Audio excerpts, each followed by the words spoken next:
Hello, welcome back. Today, I want to talk a little bit about the trend that I've seen a lot recently on social media where people with both ADHD and autism comparing and saying which traits of theirs personally are attributed to which diagnosis. But um, I think personally, I don't feel like these two things and myself can be teased apart.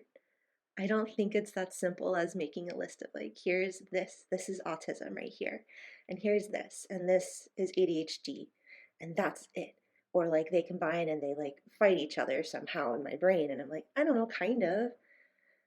And it could also be that I'm like, I'm in my 30s, right? So I didn't know this about myself for a really long time.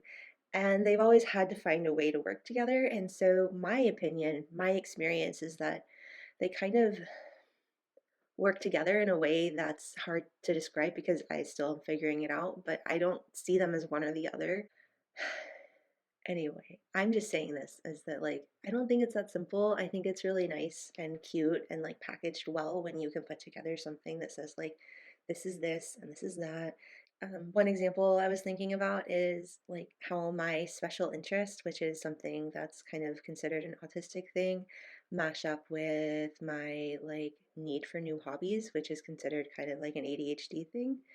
So what I recognized when I started like kind of really looking at things and charting them out is that all of my new hobbies are related back to a special interest. So for example, one of my videos I posted about my special interest of horses, there's at one point when I was in high school that I started playing this like virtual horse game, and I created an entire like free like one of those freebie websites with a blog, and it was very detailed with like so many photos from the website. Like I took a lot of time to build this ridiculous thing that was just a hobby of mine, but it was a super passionate hobby of mine.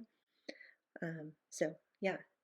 Also, when I think about special interests, I mentioned that I always have like a need for order in some way, and like I really have this strong urge to order things in rainbow patterns or rainbow order. The need for order and the need to line things up is usually kind of considered one of the telltale signs in childhood. It's a kid who prefers to line up their toys versus to play with them. However, I did both. I love to line up my toys and then I would play with them. I also wanted my toys to be very organized and I needed my play to be done in a very certain way. I've always been influenced by my mom to do art from a really young age. There was a time where I got really into paper crafting, mainly I did some scrapbooking for a second, but that was a little too much, I feel like, for me. So I ended up doing card making, and then I ended up making an entire business out of it. Again, making a website, making an Etsy shop, no longer exist. Don't try to buy my stuff. You can't. I had so much fun. It was really, really great. I was very good at it. I think they made great gifts as well. So it was one of those like really nice built-in like double positives where like I both was able to like sometimes recoup enough money to buy new materials from my little business, and I would spend literally the entire day crafting my cards. It was a super detailed process because you have card base and then like you got to pick a design, of course, and your materials, and there's like stamps, and then there's die cuts, and then there's like the different foam layers you can do to layer the things up, and then there's like shaker cards and all these really ridiculously fun inks and embossing powders and gosh, I can't even like just all of the really, really, really fun, colorful things. And it was so satisfying because you have to lay everything out absolutely perfectly. And then once the bub got here, I moved on to something that I could do while I was working, which is watercolor lettering. I found these chromatic color shift watercolor paints. Anyway, it's just amazing. And I would do that when I worked my call center job from home. I'd take a call, and there's a certain amount of after call work I would need to do, but I knew what the average amount of after call work time was for the company. So I was very good at getting that done quickly so that I would have approximately 2.5 minutes after each phone call to do a little bit of art.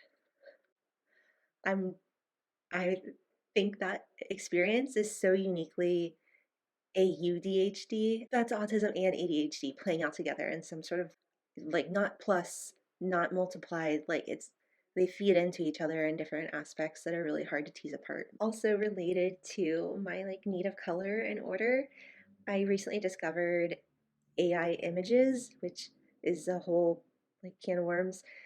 And it's great because unlike something like watercoloring or card making, it doesn't create a mess at all. It's all in my phone. That's when I created a new Instagram account just for my AI images. So that's a thing that exists. That's out there still. Anyway, I think that's enough examples. I was going to give another example, but I really went into detail with all of that. So I just want to refer back to an article that I mentioned in another video also.